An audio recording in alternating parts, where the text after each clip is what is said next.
Welcome to our deep dive.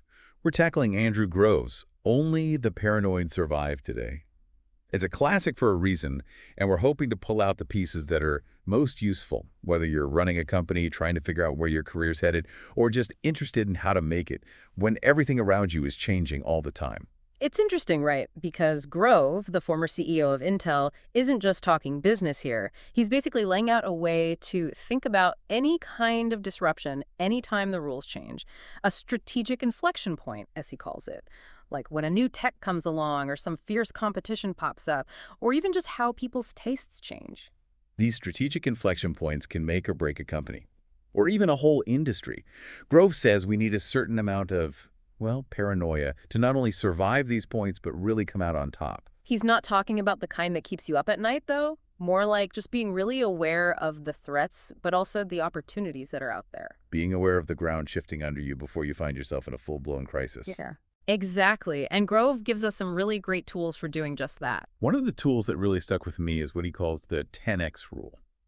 Looking for anything that's getting 10 times stronger, an order of magnitude. Those are often the early warning signs of a strategic inflection point. Yeah, think about how the internet changed pretty much everything. When it first started, it might have seemed like just a thing for tech people, but it was getting exponentially more powerful, a classic 10x change. Okay, I'm starting to get this. But where do these 10x changes usually show up? Where should we be looking? Grove highlights 6 key areas. You've got your existing competitors who might suddenly become way more aggressive. Your suppliers might change their tactics too. And how customers behave, that can shift as well. Right. Then there's the chance of entirely new competitors coming out of nowhere. And you can't forget about substitutes, products, or services that could totally replace yours. Finally, there are complementers, other businesses that you depend on to make your product or service work. So if any of these 6 areas start to show a 10x change, that's a sign that a strategic inflection point could be on the way. It's like having 6 different alarms that might go off. Precisely. Take Intel's Pentium processor issue back in '94, for example. Just a tiny technical glitch, but it cost them almost $500 million in just 6 weeks. Wow. Why such a big deal from a small problem? Because of a 10x change they hadn't really wrapped their heads around. They were used to selling mostly to businesses who handled technical stuff behind the scenes. Yeah. But then their Intel Inside campaign changed the game. Suddenly, they were dealing directly with millions of regular consumers. And that little technical glitch became a huge PR disaster. So the same problem had a totally different outcome depending on the situation. That's scary. It makes you wonder, are there any 10x changes happening right now that we're all missing? It's easy to ignore something new if the first version isn't that great. Grove talks about this, the trap of the first version. That's a real danger. The earliest PCs, for example, in the first Windows OS. They were clunky, slow, not exactly user-friendly. But the potential was huge, and people missed it because they focused on those early limitations. So how do we avoid falling into that trap? How do we spot these changes before they become a problem? Grove really pushes getting information from as many places as possible. Your frontline employees, they're usually the first to see these changes because they're dealing directly with customers and competitors. Makes sense. They're hearing the complaints, seeing what the competition is doing, noticing how things are shifting. Exactly. Then there's journalists, industry analysts, even casual conversations outside your usual circle. They can give you fresh perspectives you might miss if you're only hearing the same voices over and over. So many different sources of information. It's fascinating how he emphasizes that. Okay, so we've spotted a strategic inflection point using these techniques. Now what?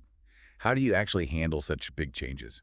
Well, one of the best examples comes right from Intel's history. In the early '80s, they were close to collapse. Really? I thought they were the big name in memory chips. What happened? They got blindsided by a classic 10x change, the rise of the Japanese semiconductor industry. It came in with incredible scale and efficiency, and Intel was caught completely off guard. Their market share was shrinking fast. So what did they do? How did they handle this huge threat? This is where Grove's leadership really stands out. He made a really tough decision, but ultimately a brilliant one. He decided to abandon the memory chip market completely. Whoa. They walked away from the very product they built their success on. That must have been a hard call. It was gut-wrenching, but Grove saw that clinging to the past would have destroyed them. So sometimes what got you to the top isn't what's going to keep you there. It's like driving while only looking in the rearview mirror. So they left memory chips behind. Then what? How did they make such a big change? This is where Grove's idea of letting chaos reign comes in. He knew that during massive change, you can't stick to the old playbook. You have to experiment, try new things, and be okay with a bit of chaos. So in a way, the chaos is a good thing. In a sense, yes. Chaos makes you think differently. Break free from old habits. It opens you up to finding a new path. But yeah, it can be uncomfortable, especially for a big company used to structure and predictability. Absolutely. So they embraced the chaos. Yeah. What did that look like in practice? How did they actually make that shift? Instead of trying to control everything, they kind of loosened the reins and let their teams experiment, tried different approaches, even some that seemed a little wild at the time. They dove right in. Did it work? Well, it wasn't always smooth sailing, there were definitely bumps in the road.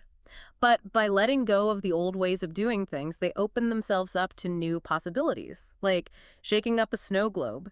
Sometimes you have to disrupt the old patterns to create something new and beautiful. That's a great way to think of it. It makes a lot of sense. Yeah. But how do you know when you've found that new pattern, when you've successfully navigated a strategic inflection point? Grove gives us a few clues. First, there's this sense of clarity and alignment. Everyone's on the same page, and they're energized about the new direction. You see a renewed focus on execution. All the experimenting is done, and now it's time to put that new strategy into action. And then you start seeing tangible results. Maybe your market share grows, or profits go up, or maybe it's just a renewed sense of purpose. It's like you've finally reached calmer waters after a storm. You're still sailing, but it feels like there's a direction, a purpose. Exactly. And this brings us right back to that healthy paranoia Grove talks about. Not about living in fear, but about staying alert, scanning the horizon for signs of change. Because if you can spot those changes early enough, you've got more time to adapt, to experiment, to find that new course. You're not just reacting to a crisis, you're shaping the future. That's the key. In a world that's changing faster and faster, being able to anticipate and adapt is essential, not just to survive, but to thrive. We've been talking about these big picture ideas, but let's bring it down to earth a bit. Most of us aren't running huge companies.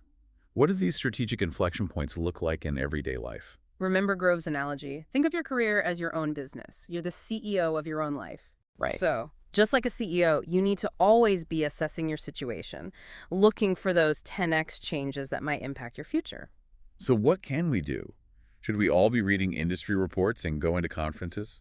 Those can be helpful, but it really starts with awareness. Pay attention to the trends in your industry, the conversations people are having, the new technologies popping up. Don't just go through the motions at work. Think about where your industry's heading and what skills you'll need to stay ahead of the curve. Like being a detective. Always observing, gathering clues, and connecting the dots. You might not have all the answers, but you're piecing together a picture of what might happen next. That's a great way to put it. And once you start to see those potential changes, you can start adjusting. Maybe it's taking a course to learn a new skill, or networking with people in a different field, or even starting a side hustle to explore something you're passionate about. The key is to be proactive. Don't wait for someone to tell you your job is obsolete or your industry is about to be disrupted. Take charge of your career and build your future today. Exactly. And don't be afraid to experiment. Not every new thing you try is going to be a home run, but you'll learn something from every experience. Remember, in a world that's constantly changing, the only way to really fail is to stand still. This is encouraging. It's easy to feel overwhelmed with how fast things are changing, but Grove gives us a way to not just navigate it, but thrive in it. That's the beauty of this book. It's not just about business. It's about navigating life in a world that's always reinventing itself. It reminds us that we have the power to shape our own destiny, even when we're facing big changes. We've covered a lot today. Strategic inflection points, how important it is to be adaptable, and how these ideas apply to our careers. But there's one more piece I'm curious about. Grove talks about strategic dissonance, this gap between what worked in the past and what's needed for the future. How do we recognize that dissonance in our own lives? That's a fantastic question, and one that deserves its own deep dive. Let's pick that up in part 3 of this episode, where we'll explore how to know when to let go of the familiar and embrace the unknown. All right, we're back for the last part of our deep dive into Only the Paranoid Survive. We've talked about recognizing those big shifts, those strategic inflection points, and how crucial it is to be adaptable, even embrace a little chaos sometimes. Now let's get into this idea of strategic dissonance that Grove talks about. this gap between what got you to where you are and what you actually need to do to get to where you want to be. It's a really fascinating idea, isn't it? The things that made you successful before, the strategies, even the values, can actually hold you back when you're facing a major change. So it's not that those old ways were wrong, it's just that the whole context has changed. What worked before might not work now. Like if you tried to use a map of New York to find your way around London, it's not that the map is wrong, it's just the wrong tool for the job. Exactly. And the problem is that we tend to hold on to those old maps, those comfortable ways of doing things, even when they're not helping us anymore. We get complacent, and we might miss those really important signs that it's time for a change. That makes a lot of sense. But how do we actually recognize this strategic dissonance in our own lives? What are some of the warning signs? Well, Grove lays out a few key things to watch for. One is that nagging feeling that something's off, like a sense of unease. You might still be hitting your goals, but it doesn't feel as good. It's like this feeling that the ground is shifting under you. Like when you're driving in thick fog, you can see the road right in front of you, but you're kind of on edge, worried that something unexpected could pop up at any moment. Exactly. Another sign is when you constantly find yourself explaining your decisions, defending the status quo, even when there's this little voice inside you saying, hey, maybe it's time for a change. It's like you're trying to convince yourself everything's fine, when deep down you know something needs to shift. It's that disconnect between what we believe and what's really happening. You got it. And another thing to watch for is when you see other people in your field or even in your personal life making big changes while you're holding on to the old ways. Like they're hopping on a spaceship to explore new galaxies while you're still sitting at home on the couch. You might be comfy, but you're also missing out on a huge adventure. I like that. It really shows how important it is to not just be aware of our own strategic dissonance, but to be open to learning from others. Sometimes just seeing someone else make a bold move is the push we need to do the same thing. So let's say we've spotted this strategic dissonance. We've seen those warning signs. We know something needs to change. What do we do next? How do we actually bridge that gap between the past and the future? Grove suggests embracing what he calls dynamic dialectics. It sounds complicated, but it's basically holding two opposing ideas in your mind at the same time. You need to acknowledge and hold on to what's working well, but also be willing to question and change what's not. It's like walking a tightrope. You need to balance, but you also have to keep moving forward. You can't just stand still, and you can't just jump wildly in a new direction either. It's this careful mix of caution and courage. Exactly. It takes a willingness to ask tough questions, to challenge your own assumptions, and to be open to new ways of thinking. It also means being around people who offer different perspectives. You need people who aren't afraid to disagree with you, to push you out of your comfort zone. It's like putting together your own personal board of advisors, people you trust to both challenge you and support you, people who can help you get through those bumps in the road. That's a great way to put it.